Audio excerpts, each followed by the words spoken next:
Salutations friends, welcome back to my channel. Today I'm going to share with you guys my 3 favorite flankers from my collection. And these are designer fragrances and I've just really been enjoying these.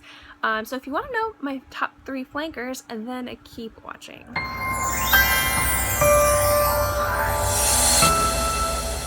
First off, just let me reiterate, this is from my collection. These are fragrances pulled out of my fragrance wardrobe.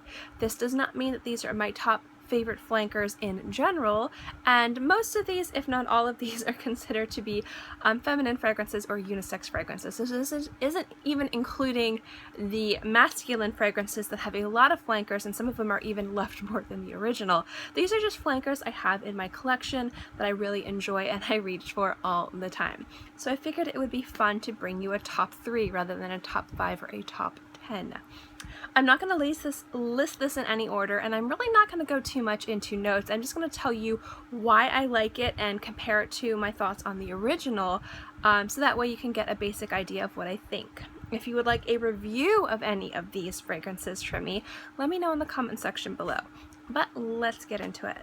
First, I'm going to talk about this one, and I've talked about this a few times on my channel. It's Shalimer Souffle de Parfum. This is probably one of the flankers where you don't really get much of any of the DNA of the original fragrance. So as a flanker, I think this is the least successful out of the 3, but generally overall, I really love this fragrance. It's very light, somewhat creamy and sweet, and it's perfect to wear in the heat, in humidity, and just generally overall, it does kind of have wisps of Shalimer's lusciousness. I really enjoy this fragrance a lot. And what I like it compared to Shalimer in general is Shalimer is one of my all-time favorite fragrances. I have very powerful scent memories, or feelings behind that fragrance more than just it as a fragrance, but it is hard to wear in the environment that I live with as much as I would like to wear it. It's very hot, it's very humid. You hear that background noise? That's my fans, because it's literally like 95 degrees here with like 75% humidity. It's gross. So when I want to smell that beautiful creamy Shalimer, but I don't want to wear it in this heat, I do reach for this. It does kind of satisfy some of the desires I have when it comes down to wanting to smell like Shalimer, but being unable to do so in this environment. So I wouldn't say this is a true flanker or the best flanker, because you really don't get much of any of the original DNA of the original Shalimer, but as a fragrance in general, it does kind of remind me very much of Shalimer, and as a flanker, as what it is a flanker, I do enjoy this very much. Next up is the newest one to be released out of all of these, and it's Chanel No. 5 Le. Now, I love this fragrance. A lot of people think that, a lot of people like this fragrance. It's been pretty well received as far as I can tell. But there are some people out there who are die-hard Chanel No. 5 fans, and they thought this was a travesty. They're like, how could you? But the thing with this fragrance is, guys, is that this is to me like a more youthful approach and a more light approach, as in Lou, to Chanel No. 5. This is a great introductory Chanel fragrance. Just kind of like Coco Mademoiselle is a great introductory to Chanel fragrances.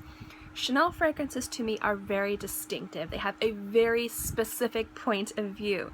They're masculine fragrances and they're feminine fragrances.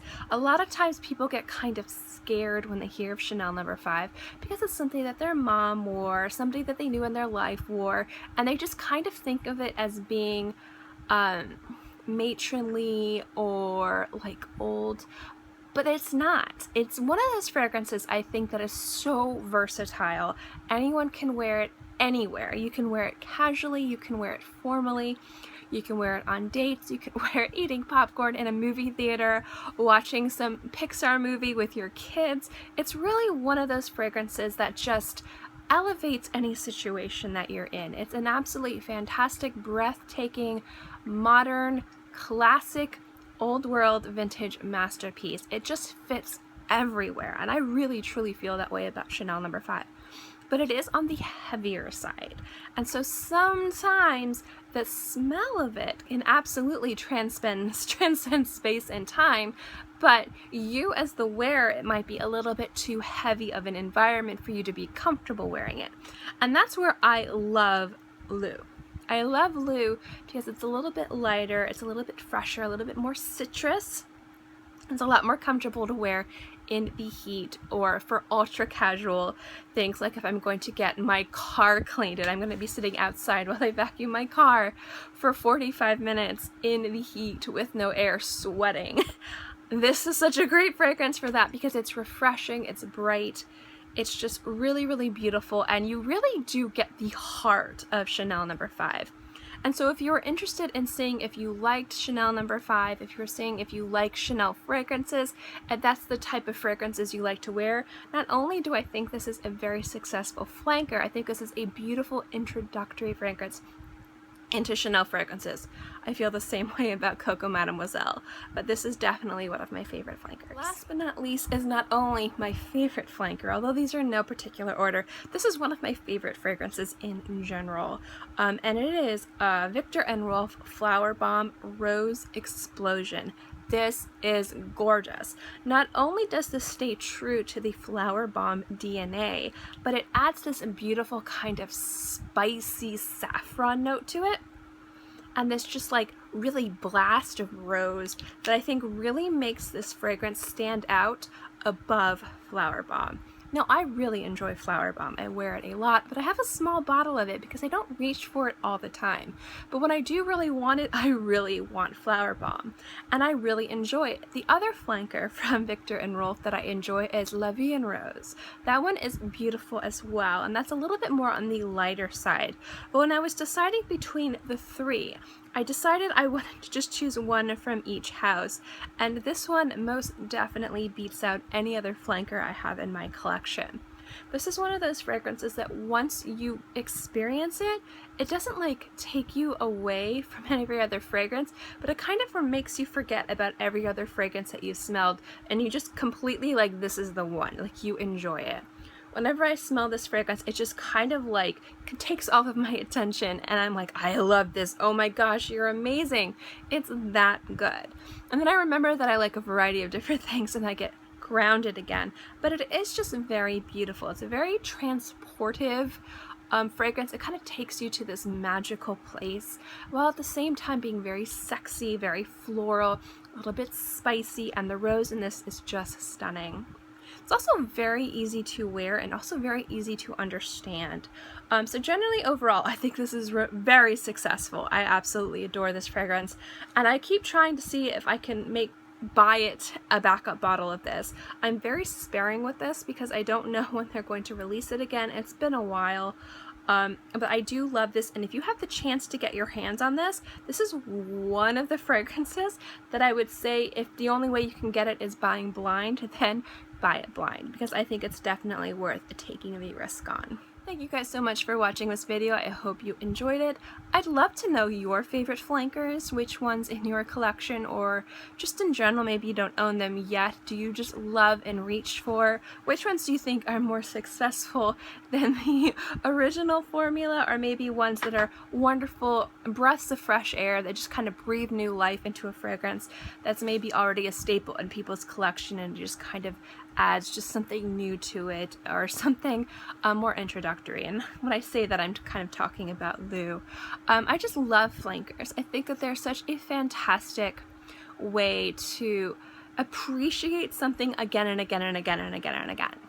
I can't buy, or I could buy, like 10 bottles of Shalimer, but I don't want to because I don't want them to sit forever. But it's always nice to maybe have a fragrance of something that's a favorite of yours. It's a little bit more spicy, or a little bit lighter, or fresher, or, you know, maybe it's a little bit more grounded, or maybe more floral or sweet. I just love the idea of having something new while still enjoying something that's a favorite of yours. Now, I know some people have mixed feelings on flankers. Some people really love them and they collect them all like Pokemon. Other people think that it's kind of lazy for the fragrance houses to not spend the time and effort in developing a new fragrance. Instead, they just kind of reformulate and add a few things to keep releasing these flankers. Love them or hate them, flankers are in the fragrance community, and I just think there's something special about them. Personally, I really like them, obviously, as you can tell, and I have been slowly trying to get more of some of my favorites and classics. So yeah, I enjoy flankers. I think they're great. And you know, I'd love to know again, what flankers do you like? Which flankers don't you like? Which ones do you think are more successful than the original fragrance? Which ones do you think completely don't even come close to what a flanker should be? I would just like to know your thoughts in general, so let me know in the comments section below. As always, guys, if you like my fragrance videos and videos like this in general, remember to give this a thumbs up. It lets me know to continue doing videos like this. And also don't forget to subscribe, because it's free and I'm free, and I put out videos every Monday through Friday and sometimes on the weekends as well. So I'll always have something for you to watch. In case, I hope you guys are all happy and healthy and have a great day, month, year, whatever. And I'll see you next time. Bye!